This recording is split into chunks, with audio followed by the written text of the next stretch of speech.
Hello बच्चों, let's read this question. So this question says a machine gun fires a bullet of mass 40 gram with a velocity of 1200 meter per second. The man holding it can exert a maximum force of 144 Newton on the gun.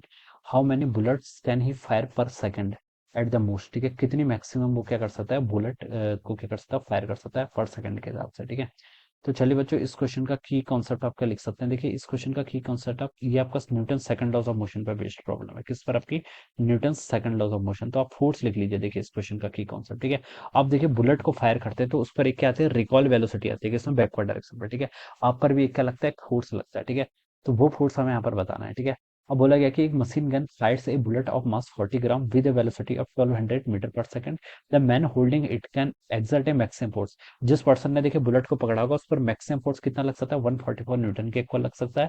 How many bullets can he fire पर second at the most? कितनी वो maximum bullets क्या कर सकता है, fire कर सकता है। ठीक है, तो देखिए बच्चों, पहले आप क्या कर लीजिए, यहाँ पर चेंज इन मोमेंटम कैलकुलेट कर लीजिए। क्या कर लीजिए, आपका चेंज इन मोमेंटम लिख लीजिए। क्या? चेंज इन मोमेंटम पर सेकंड लिख लीजिए। चलिए, क्या लिख लीजिए, चेंज इन मोमेंटम पर सेकंड। यही तो आपका फोर्स होता है। ठीक है, फोर्स को देखिए हम न्यूटन सेकंड लॉ से क्या बताते हैं, फोर्स किसके इक्वल होता है, आपका rate of change of momentum, delta P divided by delta T. ठीक है, तो चेंज इन मोमेंटम पर सेकंड आपको क्या बता देगा, आपको फोर्स बता देगा। ठीक है, तो बच्चों देखिए, आप यहाँ से क्या लिख सकते हैं, आपका फोर्स कितना होगा, देखिए चेंज इन मोमेंटम देखिए कितना होगा, मास आपको 40 ग्राम दे रखा है। ठीक है, और वेलोसिटी कितनी दे रखी है आपको, 1200 मीटर पर सेकंड के इक्वल। ठीक है, मास 40 ग्राम है, इसको हम केजी में कन्वर्ट कर लेते हैं, 40 into 10 to the power -3 into change in velocity कितना है आपका, 1200 मीटर पर सेकंड के इक्वल है। ठीक है, सॉरी 1200 है, ऑलराइट।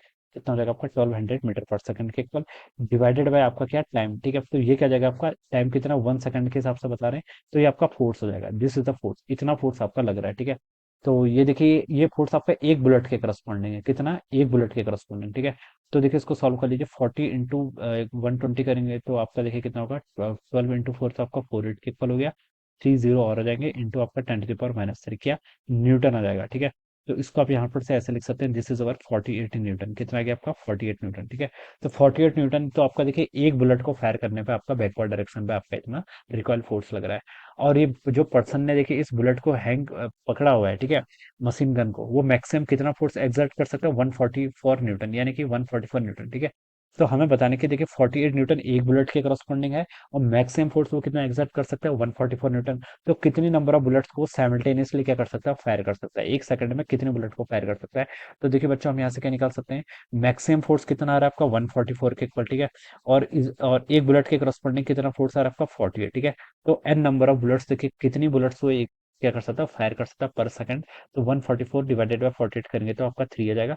तो इसका मतलब है कि वो तीन बुलेट अगर एक साथ एक सेकंड में फायर करे, ठीक है, तब वो इतना मैक्सिमम फोर्स को क्या कर सकता है, एक्सर्ट कर सकता है। ठीक है, तो एन इजिकल टू 3 क्या आएगा इसका, यहाँ पर maximum number of bullets he can fire पर सेकंड। ठीक है, तो एन इजिकल टू 3 यानी कि देखिए जो आपका ऑप्शन डी में गिवन किया हुआ है, ये क्या हो जाएगा इसका right answer. So we can say that option D will be the correct answer of this question. So I hope you all understood this concept. All the best and thank you so much.